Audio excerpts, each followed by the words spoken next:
iman yang kuat itu akan sangat menentukan mental kita juga ya. Ketika kita menghadapi pencobaan itu, justru kita akan dilatih untuk mempunyai mental yang kuat gitu.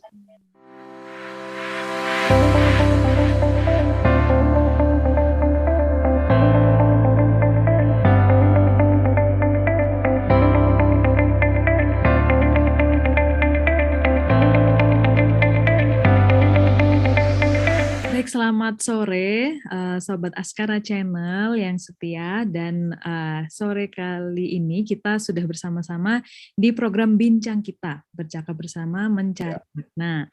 Dan kali ini kita sudah bergabung bersama kita ada Bapak Pendeta Dr. Enggar Obiantoro. Terima kasih Pak Enggar sudah mau bergabung. Ya, sama-sama. Sehat ya Pak? Ya, sehat, puji Tuhan, sehat aja. Sehat, sehat selalu. Ya, kalau misalnya Sobat Askara Channel ini sudah subscribe dari lama, pasti sudah tahu ada beberapa kali perbincangan dengan Bapak Enggar, dan pastinya kali ini kita mau membicarakan topik-topik yang penting juga, begitu ya. Nah, topik kali ini tuh kita akan membicarakan soal mental ya Pak Enggar. Dan kalau misalnya kita lihat sekarang ini mungkin orang-orang sudah mulai awareness, kesadarannya untuk mental itu sudah mulai tinggi, dan siapa juga yang tidak mau mempunyai mental yang kuat ya Pak ya, karena itu sebagai modal lah untuk kita menghadapi segala lika-liku kehidupan, begitu kira-kira. Nah Pak, tentunya tapi dalam perbincangan kali ini kita akan melihat dari perspektif iman Kristen ya Pak, dan mungkin kita bisa mulai dengan sebenarnya orang yang mentalnya kuat itu ya, itu seperti apa itu Pak? Apakah kita harus terlihat kuat begitu atau bagaimana? Mungkin bisa dijelaskan. Ya, kalau menurut saya ya, kalau mental yang kuat itu adalah mental yang takut akan Tuhan, gitu ya, karena mental orang yang takut akan Tuhan itu jelas dia mempunyai keunggulannya ya, karena banyak kan kita melihat tokoh-tokoh agama itu walaupun dia diserang kanan kiri, tapi dia merasa dia itu rohani gitu kan, dia cuek aja gitu kan. Seringkali begitu ya. Kalau ya walaupun bagi orang lain itu sebetulnya mungkin tidak benar 100% ya, tapi dia merasa bahwa dia mempunyai mental yang kuat, yang begitu kuat ya.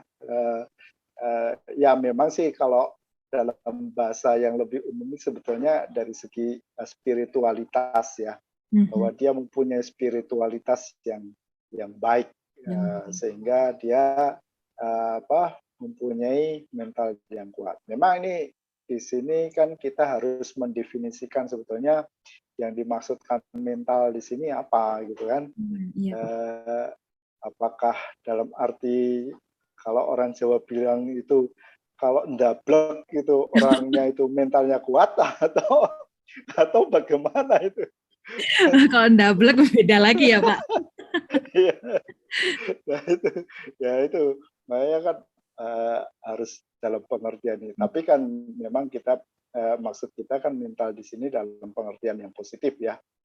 Bahwa kita mempunyai karakter ya, di mana mental kita begitu kuat ya, tidak terpengaruh oleh hal-hal yang lain gitu ya, yang misalnya yang sedang ngetren gitu, tapi sebetulnya dari segi prinsip-prinsip itu tidak benar gitu kan. Kalau orang yang mentalnya tidak kuat kan akhirnya ya ikut aja lah gitu kan. Tapi kalau orang yang punya mental yang kuat kan ya kita lihat prinsipnya dulu, benar nggak gitu kan. Kalau prinsipnya itu benar ya baru kita akan mengikutinya, tapi kalau enggak ya seperti itu kalau menurut saya begitu. Ya Pak, berarti bisa dibilang nggak Pak kalau mental yang kuat itu ada hubungannya dengan ketangguhan mungkin? Ya tangguh, ulet gitu ya, dan juga tekun gitu kan. uh, dan juga tentu saja adalah punya pikiran yang positif, ya. Terus menerus gitu ya. Itu bukan pikiran positifnya itu hanya satu kali dia punya pikiran yang positif, tapi yang berikutnya dia tidak. Lainnya ternyata negatif. Ya kan gitu.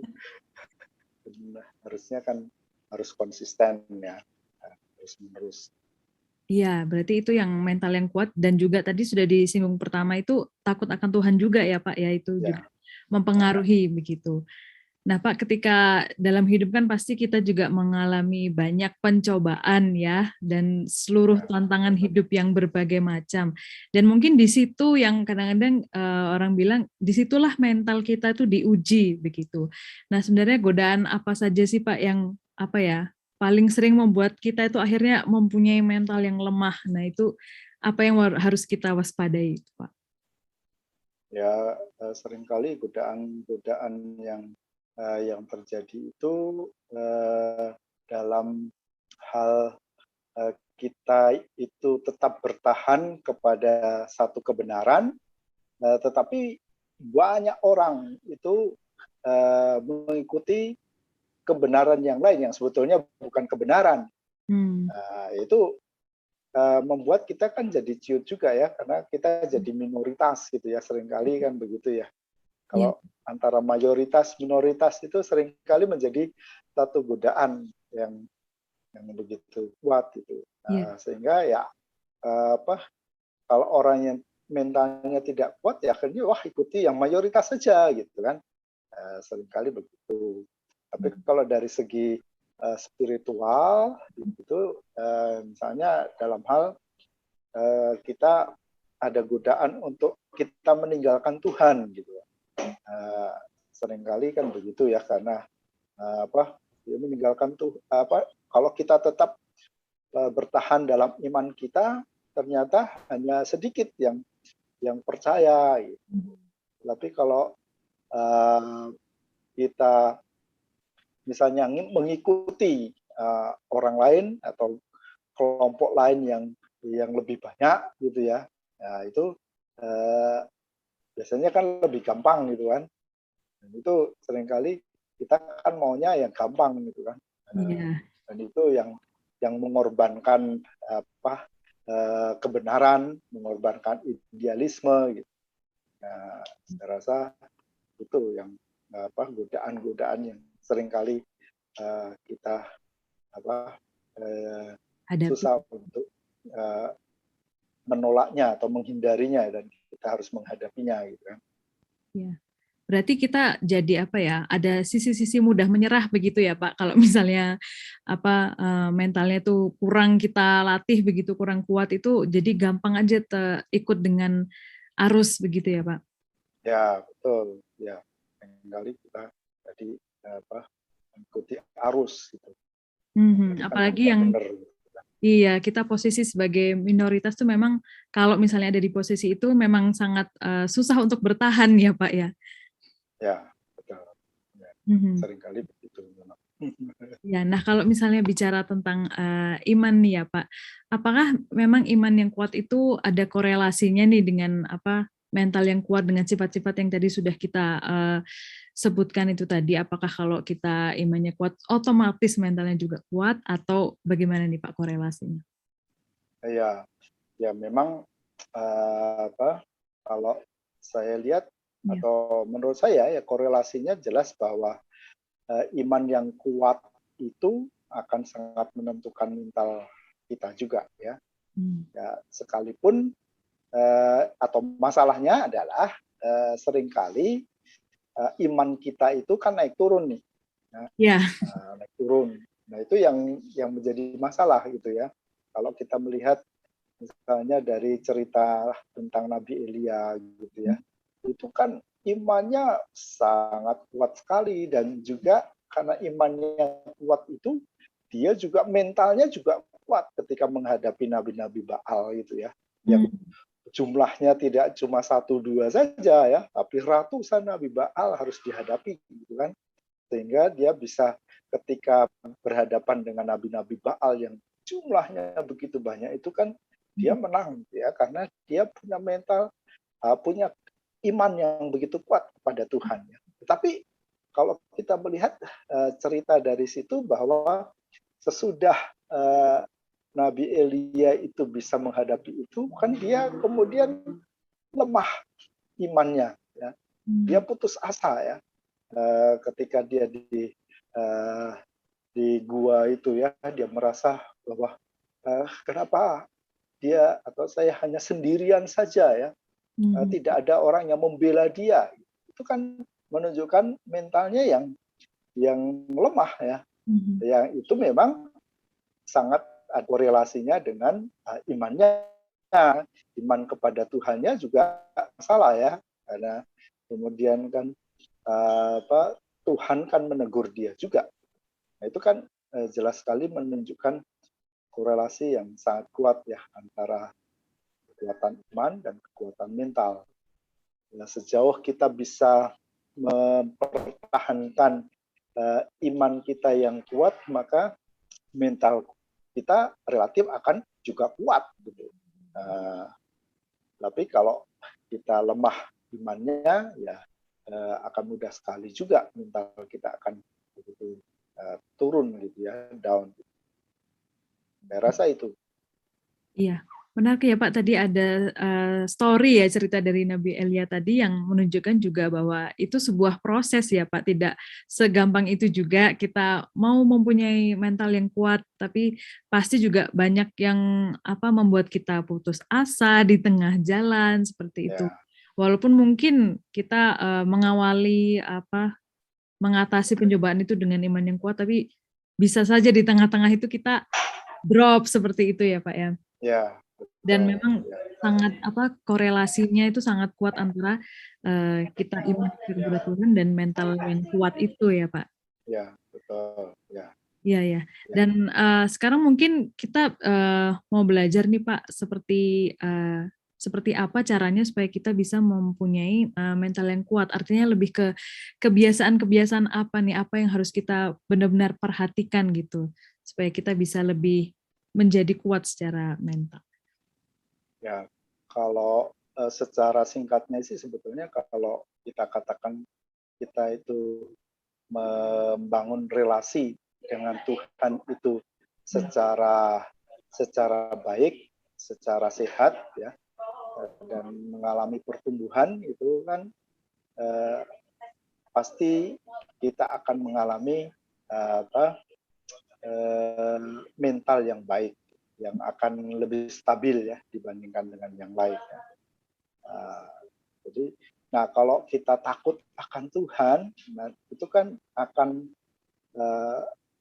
nampak ya dalam sikap hidup kita ya, untuk kita membangun relasi dengan Tuhan, relasi dengan sesama ya, karena relasi dengan Tuhan, relasi dengan sesama itu kan akan menghadapi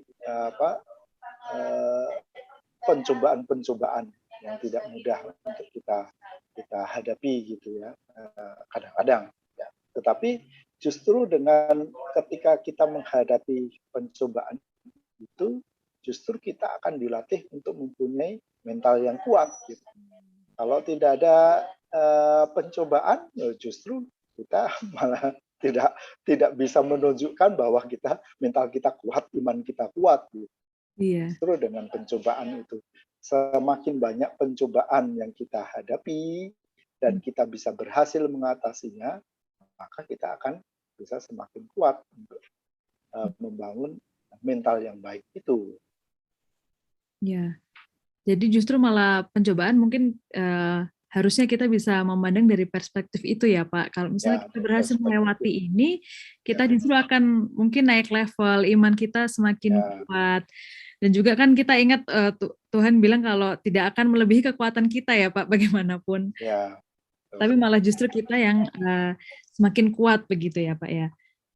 Jadi tetap kalau boleh digarisbawahi tadi relasi kita dengan Tuhan itu yang justru paling penting untuk membuat kita bermental lebih strong begitu ya Pak ya. Ya. Nah, kalau misalnya soal lingkungan kita, lingkungan keluarga, lingkungan teman-teman juga, dan lain sebagainya, itu juga seberapa besar sih Pak pengaruhnya gitu? Apakah bisa justru menyeret kita tidak menjadi bermental kuat, atau malah bisa menumbuhkan mental kita? Seberapa besar pengaruh itu Pak? Ya, kalau pengaruh lingkungan pasti itu juga sangat mempengaruhi juga ya. Walaupun itu tidak sepenuhnya gitu ya. Karena kalau saya lebih menekankan kepada bagaimana kita secara pribadi itu yang harus membangun iman yang kuat atau spiritualitas yang baik itu, karena itu akan sangat menentukan kita untuk kita bisa membangun rohani yang baik dan juga kemudian punya mental kuat. Tapi memang kalau lingkungan di sekitar kita tidak mendukung, justru menjadi tantangan bagi kita untuk bagaimana supaya lingkungan di sekitar kita itu akan terpengaruh dengan kita ya, bukan kita yang terpengaruh dengan lingkungan itu, tetapi justru malah bagaimana kita bisa mempengaruhi lingkungan itu kan menjadi tantangan kan bagi kita gitu ya. Ya memang itu juga tidak mudah gitu ya. Bahwa, dalam banyak segi itu ada faktor-faktor ya yang harus diperhatikan ya untuk kita bisa melakukan itu. Tapi ya justru itulah menjadi satu tantangan. Bagaimana faktor-faktor luar itu tidak mempengaruhi kita, tapi justru kita harus mempengaruhi lingkungan itu. Oh iya, itu poin yang penting ya Pak ya. Kalau kita bermental kuat, beriman yang kuat, itu justru kita yang akan bisa membawa pengaruh yang lebih baik untuk sekitar kita gitu, tidak hanya untuk kita sendiri ya Pak ya. Ya memang itu yang paling berat tantangannya, dan harus melalui banyak proses seperti itu ya Pak ya. Nah Pak, untuk lebih menguatkan kita lagi, mungkin kita butuh contoh-contoh lagi nih Pak, kisah-kisah dari firman Tuhan yang bisa menguatkan kita, contoh-contoh mereka yang bermental baja nih Pak. Mungkin tadi kan sudah disinggung ada satu contohnya ya, Nabi Elia ya Pak ya. Mungkin ada tokoh-tokoh lain Pak yang kita bisa belajar bahwa ini loh contohnya mental yang kuat itu seperti ini gitu. Ya, di dalam Alkitab itu begitu banyak ya tokoh-tokoh yang sangat menonjol, yang menunjukkan mental yang kuat, iman yang kuat gitu ya, seperti Abraham gitu kan. Ketika Abraham itu disuruh oleh Tuhan, diperintahkan oleh Tuhan untuk keluar dari kampung halamannya, dari ayah ibunya, itu kan perlu mental yang begitu kuat ya, yang harus dia hadapi ya, karena kalau tidak bermental kuat ya di zaman dulu itu, kalau keluar dari kelompoknya itu kan pasti akan menghadapi ancaman ya. Dihujat dan lain-lain ya Pak. Ditindas mungkin juga. Belum lagi seperti Musa, wah itu Musa juga itu luar biasa. Menurut saya itu juga dia sebagai hamba Tuhan yang luar biasa, karena dia dihujat oleh umat Israel sendiri itu berapa kali saja kan. Dia ditolak oleh umat Israel itu berapa kali saja, tapi dia tetap saja bertahan kan.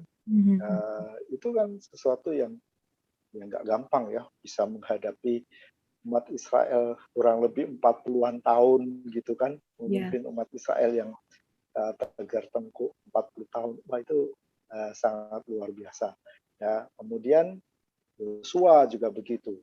Itu kan pahlawan-pahlawan iman juga ya. Belum lagi Daniel ya, yang dia juga berani untuk menolak menyembah dewa-dewa ya pada waktu itu ya. Kita bisa bayangkan saja ya, kalau seperti misalnya kita hidup kalau masa kini itu, misalnya kita di Korea Utara gitu ya. Korea Utara ketika ada pertemuan yang begitu besar itu ya. Semua orang kan disuruh nyembah ini kan, ya, pemimpinnya gitu. Tapi kita bisa bayangkan, tapi ketika ada satu orang yang tidak menyembah, berani sekali gitu kan. Ya karena taruhannya nyawa ya mungkin Pak ya. Iya pasti. Main-main ini Pak. Taruhannya nyawa. Jadi ya seperti itulah kisahnya Daniel itu ya, dia berani sekali menghadapi begitu banyak orang. Dia tetap mempertahankan beriman kepada Tuhan. Nah, belum lagi kepada nabi-nabi perjanjian lama itu juga sangat luar biasa ya, seperti Yesaya, Yeremia, mereka begitu bertahan ya, kepada kebenaran yang mereka mempercayai bahwa Tuhan yang sudah mengutus mereka, Tuhan juga yang mempercayakan firman Tuhan kepada mereka untuk disampaikan dan untuk dilakukan oleh umat Israel, dan dia sendiri yang harus melakukannya terlebih dahulu. Lagi kalau di dalam perjanjian baru itu juga kita juga melihat bagaimana Yohanes Pembaptis, Tuhan Yesus, Paulus, Petrus, dan juga rasul-rasul yang lain juga, itu kan semuanya menunjukkan mental yang begitu teguh, mental yang begitu kuat, karena mereka mempercayai bahwa yang dia percayai adalah Allah yang Maha Kuasa ya, dan itu yang menguatkan mereka untuk mereka bisa bertahan ya di dalam tantangan hidup yang sangat luar biasa pada waktu itu. Iya, karena tidak ada yang mulus ya Pak ya, malah sangat berganjal itu semuanya. Dan tapi kita bisa lihat ya Pak ya, kalau kita berfokus pada panggilan Tuhan itu, dan kemudian berani melawan arus ya. Sepertinya tadi banyak contoh itu benar-benar orang yang berani seperti itu. Ya, betul. Berani juga jadi salah satu faktor penting. Nah Pak Enggar, terakhir ini mungkin Pak Enggar bisa menyampaikan kesimpulan atau mungkin satu kalimat penguat begitu Pak. Gimana sih untuk mempunyai mental yang kuat itu, apa saja yang harus kita lakukan? Ya, kalau menurut saya yang sangat penting ya di dalam kehidupan kita itu adalah spiritualitas kita ya. Hubungan kita dengan Tuhan ya, itu menjadi sesuatu yang sangat mendasar ya. Ya, hubungan kita dengan Tuhan itu juga dalam pengertian bagaimana kita mencintai firman Tuhan itu ya di dalam kehidupan kita ya, dan menghidupi firman Tuhan itu. Karena dengan itulah kita akan dikuatkan. Kalau kita mendasarkan hidup itu kepada hal-hal yang jasmani, sifatnya jasmani, itu kan tidak akan pernah ada habisnya. Ya. Dan itu tidak akan pernah bisa memuaskan rohani kita. Tapi sebaliknya, ketika kita menguatkan kehidupan rohani kita, ya, maka kehidupan jasmani itu bisa kita nikmati ya, apapun situasinya. Itu sesuatu yang sangat penting ya, kalau kita mau mempunyai kehidupan yang bermakna, itu adalah kehidupan di mana kita memperhatikan kepada spiritualitas kita ya, tentunya ini dalam hal bahwa bagaimana kita meyakini akan Tuhan ya, kita akan meyakini akan Kristus di dalam kehidupan kita, itu yang sangat penting di dalam kehidupan. Saya rasa itu, Mbak. Oke, baik Pak Enggar. Terima kasih banyak bahwa di obrolan yang mungkin relatif singkat ini, tapi kita mendapatkan banyak sekali, terutama tentang bagaimana kita belajar membangun mental yang kuat, apalagi sudah disertai banyak contoh ya Pak ya. Dan juga yang paling penting itu tadi spiritualitas kita, bahwa hubungan kita dengan Tuhan itu yang menjadi dasar dari segalanya kalau kita ingin menjadi kuat mentally atau physically seperti itu. Baik, terima kasih banyak Pak Enggar untuk perbincangan pada sore hari ini. Sudah menyempatkan waktu di tengah kesibukannya mengajar di STT Simpson Ungaran ya Pak ya. Iya, terima kasih banyak. Dan Sobat Askara Channel, kita akan berjumpa lagi di episode selanjutnya, tentunya juga dengan narasumber dan topik yang berbeda. Sekali lagi terima kasih Pak Enggar, sehat selalu dan sampai jumpa.